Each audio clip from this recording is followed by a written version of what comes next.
House Bill 1092 will forever harm eligible North Carolina voters, and those voters will disproportionately be people of color and the poor. When voter ID was last attempted in this state, it was proven to block eligible voters from casting ballots, and those who were denied their rights were disproportionately African American voters. House Bill 1092 would be one of the nation's most extreme voting restrictions. House Bill 1092 would make North Carolina only the third state, along with Mississippi and Missouri, in the Union to enshrine a voter ID restriction in its state constitution. One of those states is Missouri, where the amendment requires voters to present ID, but says the requirement may include requiring government-issued photo identification, not shall include. House Bill 1092 goes farther.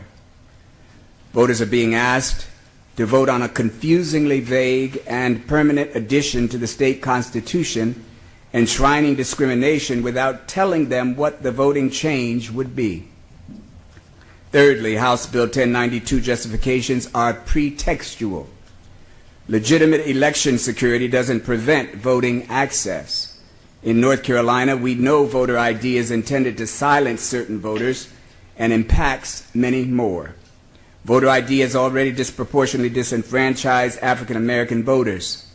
Although African Americans made up only 23% of all voters in March 2016 primary, they were 34% of the 1,400 voices silenced by the voter ID law. Fourthly, House Bill 1092 will reduce turnout among voters, including voters of color.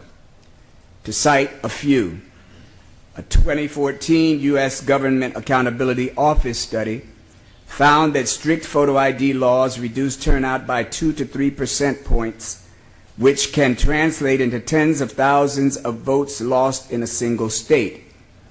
In a more recent 2016 study from the University of Wisconsin-Madison on the impact of Wisconsin's photo ID law on the 2016 election, the main conclusion was that thousands and perhaps tens of thousands of otherwise eligible people were deterred from voting by the ID law.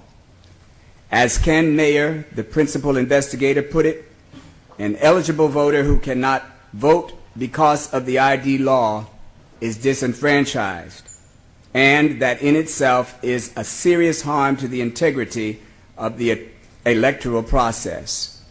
This bill has one motivation: eliminate and chill the votes of certain voters, and we stand resolutely opposed. No changes will make this effort to enshrine discrimination in the Constitution tolerable, especially since North Carolina has yet, I repeat, yet, to rid the Constitution of the remnants of racial discrimination still on our laws. Thank you for your time.